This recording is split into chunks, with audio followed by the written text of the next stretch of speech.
Tony Khan is a victim. WWE is exercising predatory business practices, and all Khan can do is pray. AEW's poor billionaire president is the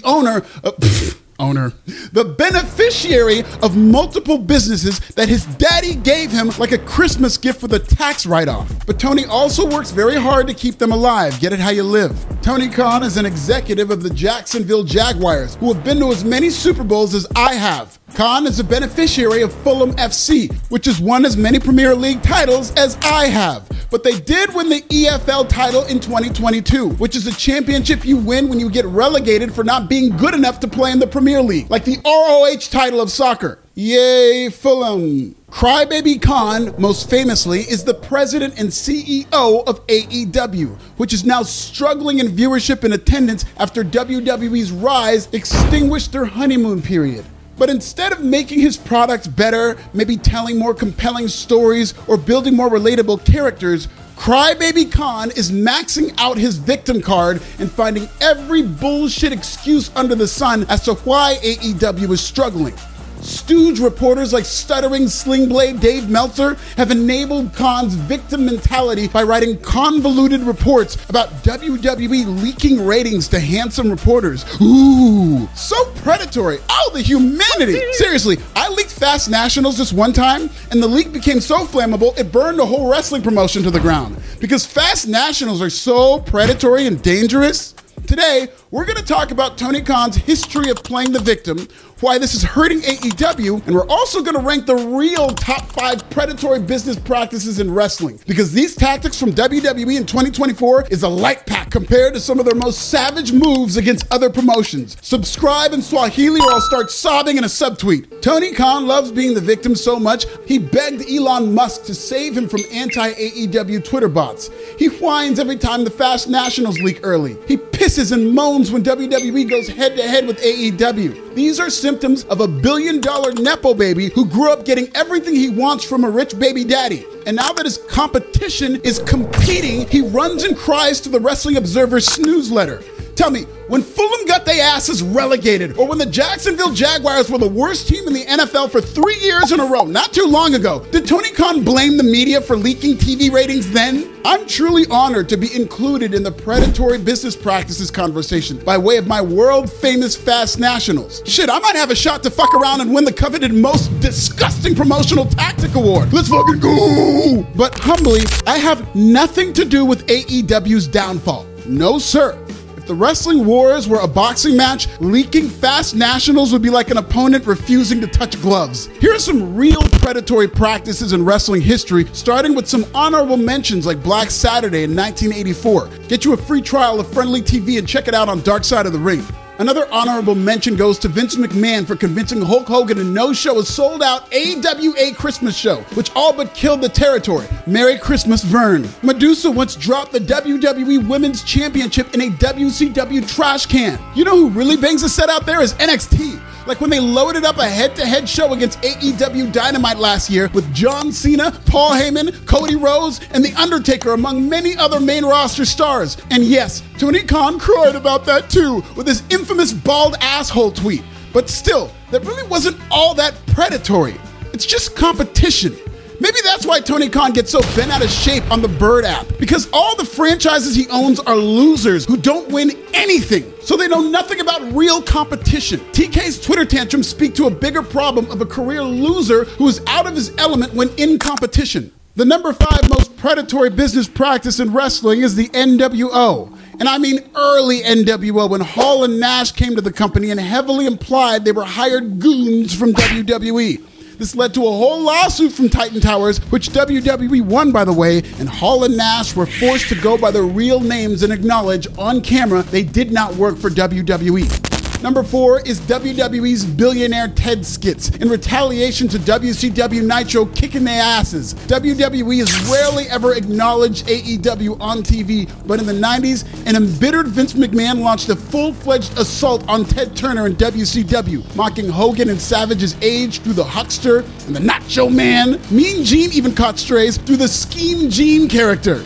These sketches were funny sometimes, but not intentionally. They were funny in the sense that you could just tell how bitter Vince McMahon was about losing to WCW through these skits. They were written with pure hatred, like Vince was dipping his quill pen into a vial of snake venom. Eric Bischoff even threatened to sue over these skits. You want to talk about predatory? Some of the Billionaire Ted bits ended with a call to action, with WWE encouraging its fan base to write letters to the Federal Trade Commission to block Ted Turner from buying Time Warner. You gotta love a carny calling another carny a carny. It's the kettle calling the pot African American. Number 3 is Eric Bischoff going on air live to give away the results of taped WWE shows.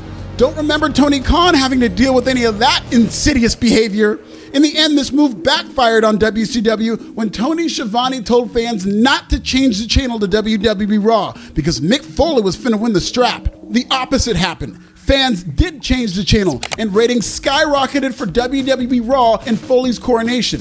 Kind of like how Dave Meltzer and Team Tony tell people not to read the Fast Nationals, only for my Fast National tweets to get bigger every time they come out. Love you for that. It's like the old don't think about the pink elephant trick. And as our channel trailer says, do not subscribe to Pro Wrestling Bits. Number 2 is WWE trying to steal Mike Goldberg from UFC in 2005. Vince McMahon reportedly offered Mike Goldberg a 6-figure bonus to no-show a UFC event and debut on WWE Raw. Goldberg missing UFC's first major show on TV at the last minute would have left the promotion with no lead commentator and could have turned UFC into the AWA on Christmas. Mike Goldberg stuck to his morals, remained with UFC, and was fired years later. He gone! Good on Mike and everything, but you see where morals get you in the wrestling business. And the #1 predatory practice in wrestling history was Generation X showing up to a WCW taping. It was a legendary moment just as WWE was starting to hit its stride in the Monday Night Wars. WWE made WCW out to be the uncool brand, the brand that doesn't want the smoke, and even exposed WCW for giving away free tickets. Savage. Predatory. Yes, WWE is definitely screwing with AEW these days, but I have no sympathy for all elite whining because A, that's what happens in a wrestling war, and B, it's nowhere near as direct or scandalous as predatory business practices in years past. Tony Khan has followed wrestling his whole life. He's lived through all of these vile and cold-blooded tactics that I just mentioned. And this motherfucker is appalled at the predatory business practices of WWE leaking the Fast Nationals? That's why he thinks AEW is struggling? Twitter, please. Fun fact, the AEW Rampage Fast Nationals last weekend were way up compared to the final numbers, but that didn't fit Tony Khan's narrative of the Fast Nationals only leaking when AEW ratings are down. But fuck all that. Preliminary ratings have nothing to do with AEW's struggles. Crybaby Khan is balling uncontrollably, balling uncontrollably, balling uncontrollably, uncontrollably. Balling uncontrollably. AEW is colder than Glacier's entrance. Tony Khan is nobody to blame but himself because he's taking full control of every aspect of the company, which has led to talent frustration. The only thing Tony Khan knows how to do is schedule good matches between great wrestlers. Anybody with a PS5 and WWE 2K can do that. I'd call Tony Khan a bad booker, but that would give him too much credit for implying he's an actual booker. He's not a booker. He's a scheduler. He's Tony Timekeeper. He's a matchmaker. He's Tony Tinderfingers. All he knows how to do is make matches, and when the novelty of indie-style matches wore off when Vince disappeared, AEW just hit different. They didn't have any other tricks up their sleeve. They still don't. The harsh truth about AEW is that they're federally fucked as long as Tony Khan rules with a flaccid fist. Tony Khan thinks he's Paul Heyman, but he's Todd Gordon in this bitch. The only difference between Todd Gordon and Tony Khan is Todd Gordon had the self-awareness to realize he was Todd Gordon. So he hired a real leader with actual creativity and Hall of Fame credentials in Paul Heyman. Tony Khan cannot book wrestling. He's just not that guy. Khan isn't relatable. He grew up in a sheltered environment as the son of a billionaire. He spent most of his free time on a message board as a junior correspondent for the Wrestling Observer newsletter, which is like being the editor of a school newspaper and the school shooter. Khan is awkward on camera. He's not funny. He's not charming. He's not personable. Every time he talks, it feels like he's coming down from a Pepsi binge. These are all the reasons he only relates to Sling Blade Dave Meltzer, by the way. By Khan's own admission, he's a sicko. Okay, fine. But I don't want Buster from Arrested Development booking All Elite Wrestling. AEW doesn't need a sicko right now. They need a scumbag, a dog, a charismatic carny and cult of personality who's fast and loose with ethics. Go hire you a George Bluth Sr. A real promoter responds to predatory business practices with carnyism of his own. He fights fire with fire. Tony Khan fights fire with Twitter. Khan needs to stop crying in Sling Blade's bosom and man up, or hire somebody who can save the directionless company so you can have more free time to cry in Sling Blade's bosom. Fucking crybaby, cry baby, cry. We like to see you cry. You poo-poo in your poo-poo, you pee-pee in your pee-pee. Tony Khan will keep messing around, blaming everybody for his struggles until AEW gets relegated to Tubi TV, my boy. Accept this invite to the AEW Player Haters Ball and subscribe. Should Tony Khan stop crying? Are all these Twitter tantrums an effective business practice? And what are your favorite predatory business practices in wrestling? Because there's plenty. Tell me in the comments!